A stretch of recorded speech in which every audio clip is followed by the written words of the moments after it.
Shahan Jeyarajah, CBS Sports, joins us as we head for the next to the last rankings in college football and, of course, conference championship weekend. Craig? Shahan, this is a very interesting week because of all of that. And we see Kalani Sitake getting his extension. We see Joey McGuire getting his. How much do you think that takes a little of the pressure off of maybe not Texas Tech, but BYU this week, as they were maybe sitting around going, is he going to Penn State? Yeah, this is the first time that really since, in some ways being a major college program, that BYU has had to deal with this kind of uncertainty. When you think of even their great runs in the 80s and all that, it was Lavelle Edwards. There was never a whole lot of question about that. Obviously, during their run so far, Kalani Sitake's been there, 10 years or so. So I think that this is a spot that this roster and this program was not necessarily familiar to. And I think that getting that resolved, being able to retain their coach, it just gives them, I think, another gear heading into this weekend. There won't be any distractions. They're able to take full advantage of this opportunity. And again, they know that this gets to be the start of something. We'll obviously see if they're able to win this game against a really, really good Texas Tech team, but this isn't going to be one last ride either. So I think that getting this resolved today on Tuesday, as it sounds like has been done, gives them at least the next couple of days to really focus in on a really big game for this program. Shahan, how much were you riding that roller coaster of speculation surrounding Kalani? Because it seemed like it was basically a gambling site that tries to say that it's not gambling, basically, to skirt rules as best it can. And then you had like Liam Blutman at Barstool had like apparently all the information going on. But man, I kind of just glanced at it and didn't think much of it. And then next thing you know, this thing had fire shooting out of every possible direction. So what was your kind of thoughts on how this all played out? Yeah, well, I hope that they're not a sponsor, but don't pay attention to that betting market stuff, man. Yeah, don't do that. That's sometimes it comes with some real information, and sometimes it comes with absolutely nothing. And I guess that's sometimes how we like to live, right? But here's the reality, right? So I'm really lucky. One, I obviously know a lot of BYU people, and two, I have some colleagues that are some of the most connected people in the industry. So, we kind of got wind that this Kalani thing might be real over the weekend, and we had heard that there have been some conversations. But I know that one person said to me, "I feel like it seems more like a leverage play." Well, that changed heading into the weekend and heading into the week. And it got to a point where, again, the offer was so good at Penn State, the opportunity was so good that ultimately, it was something that was attractive enough that Kalani Sitake was willing to potentially listen and potentially move on. Now, again, there's going to be a lot of opportunity to go back through and review what happened and hear all the exact people that he talked to. I've heard that he spoke to,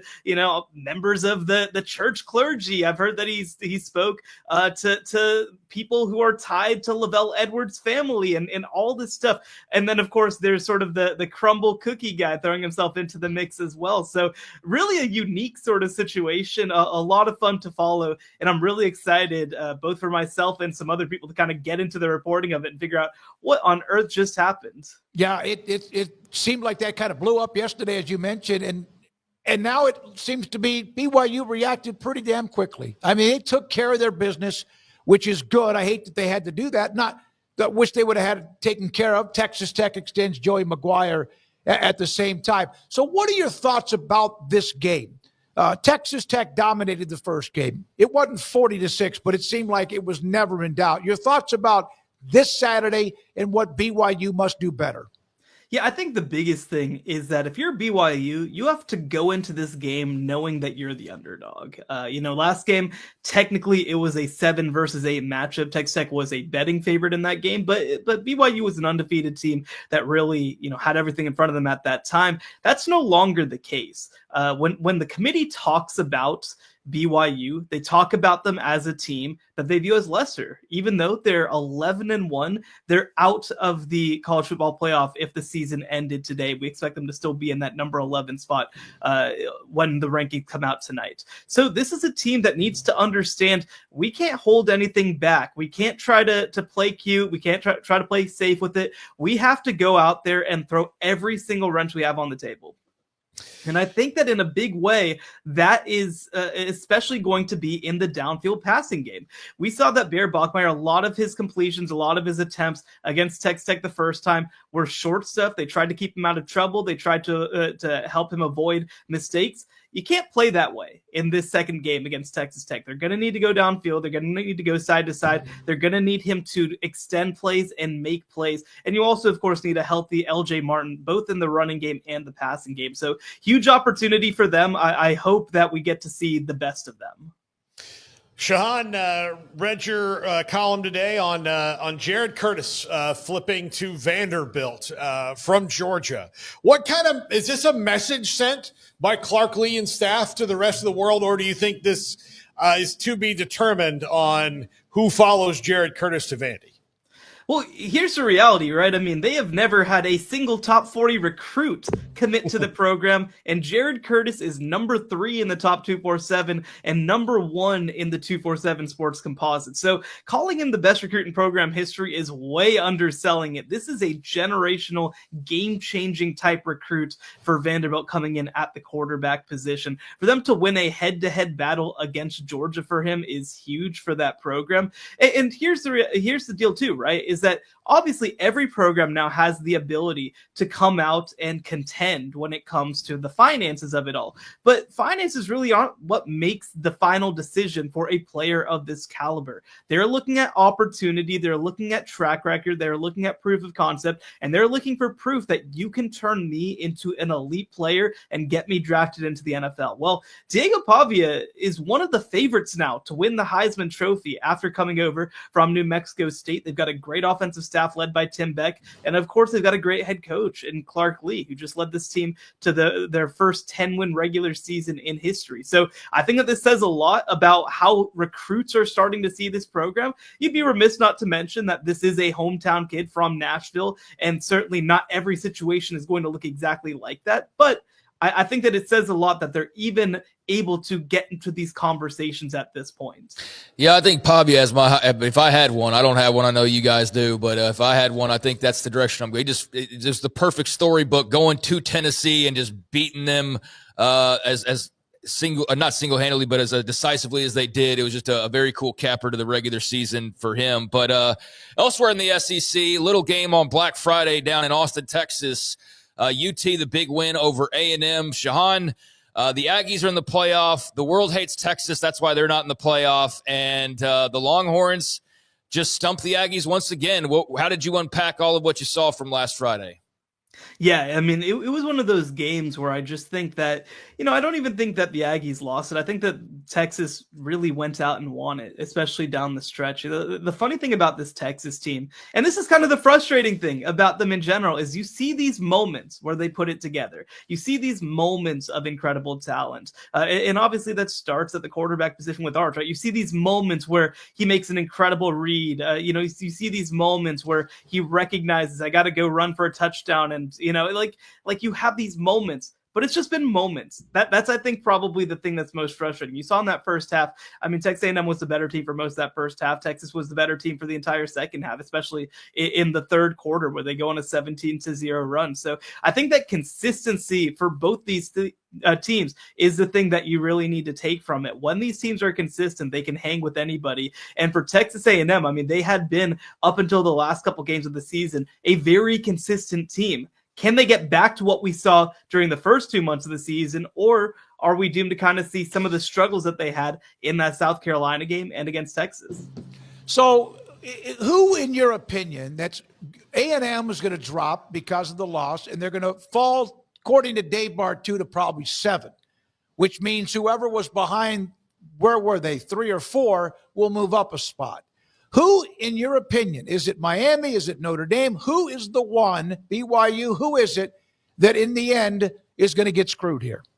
Yeah, it's going to be BYU, I think. I think that we are really setting up that kind of situation. I mean, when you look at what the committee has valued, I mean, to just be frank, like they seem like they value who they would consider the quote unquote best teams, regardless of resume, as much. Now, obviously, there are teams that are boosted by their resume as well, but this is a committee that's loved Indiana, for example. And Indiana is very good, but their resume isn't as elite as some other teams. They've loved Notre Dame, even having them against an Alabama team that won 4 straight ranked games in the middle of the season. So this is, I think, a committee that really kind of works in the advanced stat world, that works in the eye test world, and BYU is a team that hasn't necessarily been on the cutting edge of that. So, I mean, for me, like, I think that it's kind of crazy to look at it and think that Notre Dame has gotten as much respect as they have. I mean, they've won 10 straight games, but they don't have a win that's better than number 17. They lost both of their games that they played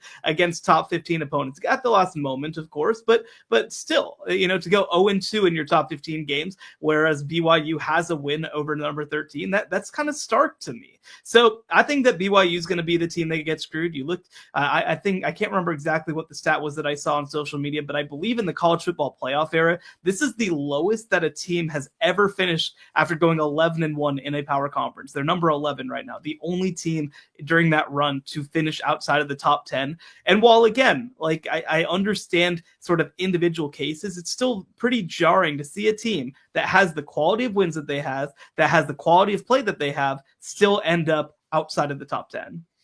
What was your tweet the other day about Texas? Was let's change the whole thing every time Texas gets mad? Like, I mean, like, I know that that's your green and gold blood a little bit, like throwing that dart, but you know, like they have a valid argument in their resume if they will admit to the entire resume. Like, I think that's the problem that these teams do, and I know that's what they do, but the last year and this year, the 9-3 SEC teams were like, hey, it's really tough in this league. We have these wins. These are good. And they're like, yeah, but that loss you have isn't to another one of those teams. You have one to one of the bad teams in your league. And they're like, hey, we don't talk about that. They only want to talk about the good parts and not the bad parts. I think that's the thing that the SEC maybe needs to get over and say, like, okay, look, here's our resume. Here it is. Do it. And I don't think they're winning any fans by, or at least any support by complaining and ignoring the whole thing.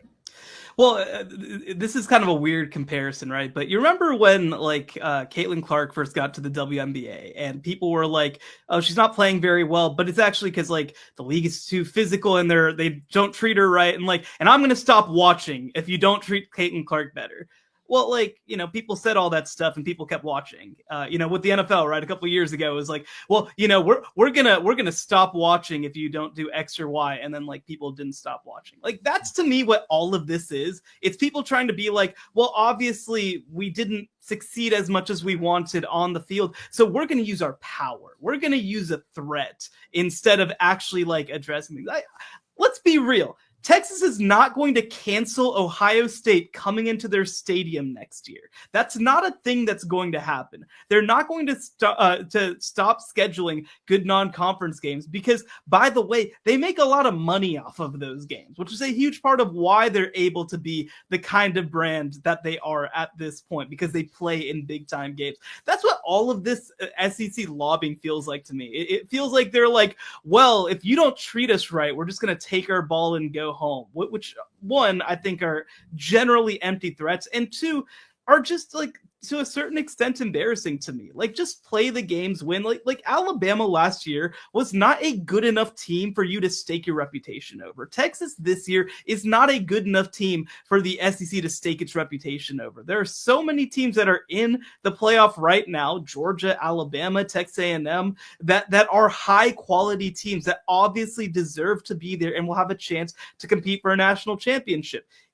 I think that the idea that the SEC will or should focus on getting a sixth team in or whatever, just for, you know, because of that, like, it's just a silly thing to me. And I think that the thing that's most frustrating to me of these past 2 years, specifically with hypothetically Alabama and Texas getting left out, is it just launched a level of discourse that wasn't actually about college football that I think is just exhausting to deal with.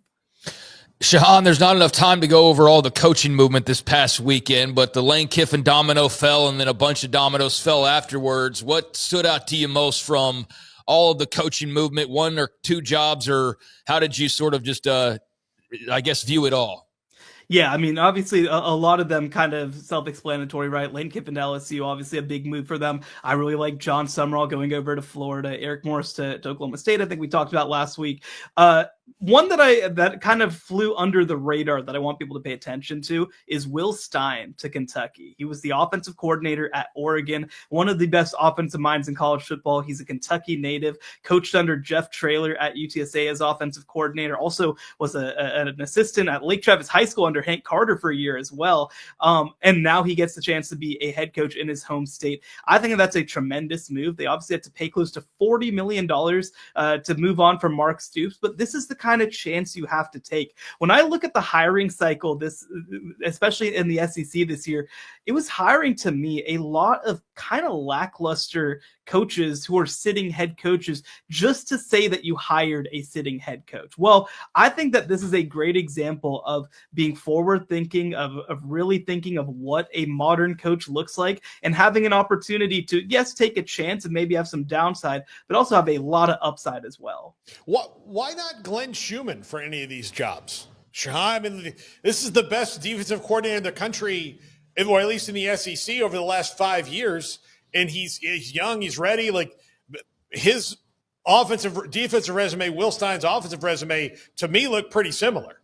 Yeah, I mean, he's somebody who I think should have probably gotten more consideration for jobs. I think Kane Womack, the defensive coordinator at Alabama, also their offensive coordinator as well, Ryan Grubb, is somebody who I think probably should have gotten a little bit more consideration. But it feels like in this moment, people are afraid of taking chances on coordinators. They want to hire that next head coach. But look around the best teams in college football right now. Oregon hired a Georgia DC. Georgia hired an Alabama DC. Texas hired an Alabama offensive coordinator. Oklahoma hired Clemson's defensive coordinator. Like a lot of these really good up-and-coming coaches were coordinators who got that opportunity. So again, nobody wants to feel like they're settling in the hiring market. Everybody's afraid of the optics of it. But I think that ultimately, again, when you have a program like Kentucky ending up with a coach of that caliber because they decided to swing on a coordinator, I think that it's programs like that that are actually going to be the winners of all of this. I'm not going to let you leave without bringing up your alma mater, which we discussed last week about Aranda, Dr. Livingstone, the statement, etc. But they've lost two highly thought of and ranked players to Michigan and Texas. And by the way, those are two great places to go to. And that was one of the bullet points, Shahan, about why they would retain Dave Aranda. Your thoughts? Yeah, and by the way, a third recruit, Jordan Clay, is kind of at risk of flipping to reportedly the University of Washington. If they lost Clay as well, their recruiting class would drop into the 60s. So, I mean, it really is, I think, a disastrous situation. I understand making the decision that you need to have time to hire an athletic director. And from everything that I hear, they're really swinging for the fences on athletic director candidates, potentially trying to poach a sitting power conference one. But you're sitting here at this point, you're bringing back this coaching staff that obviously has not been very popular at Baylor. Your fan sports in a bad place, your donor sports in a bad place. I think that so much of this was, well, at least we'll have a caretaker to take us through next year, and then maybe we can go on a search. I think that the staff and administration, and I said this at the time, might underestimate how bad things have the potential to get. I mean, to be sitting here right now, not in a bowl game, not being able to go through those 15 bowl practices and play another game. I mean, it's something that you couldn't have imagined when they headed into the 2025 season. So certainly, I mean, Dave Aranda is going to have his chance to try to get things right. But, I mean, he's had a lot of chances before, and he just hasn't. Thank you, buddy. Appreciate it, Shahan. Great to see you. Thank you so much for having me. Shahan Jeyarajah, Tuesdays with us at 4.